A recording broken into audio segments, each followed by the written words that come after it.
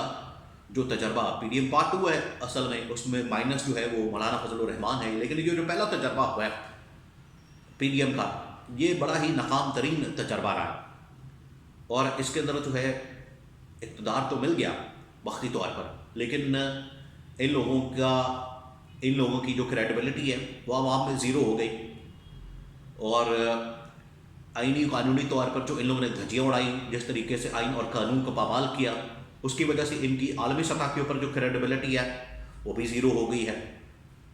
تو اب اگر یہ دوبارہ سے اسی طرح کا ایک تجربہ، اسی طرح سے مکمکا کر کے، اسی طرح سے میل ملاپ کر کے، اسی طرح سے مکمکا کر کے اور آپس میں گیو اینڈ ٹیک کر کے دوبارہ سے حکومت بناتے ہیں، تو نہ عوام کے اندر ان کی پذیرائی ہوگی، عوام کے اندر نہ ان کی حیثیت ہوگی، عوام کے اندر ان کی کوئی پاپولیرٹی نہیں ہوگی، اور ساتھ ہی ساتھ عالمی سطح کے اوپر بھی ان کو کوئی لفٹ نہیں کرائی جائے گی، صاف بات ہے۔ تو یہ جو حکومت بنائیں گے یہ بس ایک چوچو کا مربع ہوگا، اس کے اندر ایک دوسرے کو پکڑ کے ایک دوسرے کے ساتھ بٹھا کے مکمکا کروا کے ادروائز اس حکومت کی نہ پاکستان کے اندر کریڈیبلٹی ہونی ہے اور نہ عالمی سطح کے اوپر کریڈیبلٹی ہونی ہے، کیونکہ اس سے پہلے جو تجربہ ہوا ہے بری طرح سے ناکام ہوا ہے، اور تمام پولیٹیکل پارٹیز، ان کی جو اپنی اتحادی پارٹی پیپلز پارٹی، وہ تو کابینہ کے اندر شامل ہونے کو تیار نہیں۔ پہلے اگر یہ اتنا زیادہ اہم آدمی ہے، اتنی اس کی پرفارمنس اچھی ہے اور اتنا یہ سب کچھ ٹھیک کرتا ہے شہباز شریف، تو لے آئے کابینہ کے اندر پیپلز پارٹی کو، وہ تو ان کے اوپر ٹرسٹ کرنے کو تیار ہی نہیں۔ یہاں سے آپ اندازہ کر سکتے ہیں کہ یہ کس قسم کا پرائم منسٹر جعلی مینڈیٹ کے ساتھ اور مینڈیٹ کو ڈاکہ مار کے، مینڈیٹ کے اوپر چوری کر کے وزیر اعظم بننے جا رہے ہیں، حکومت بنانے جا رہے ہیں، جس کی زیرو کریڈیبلٹی ہوگی۔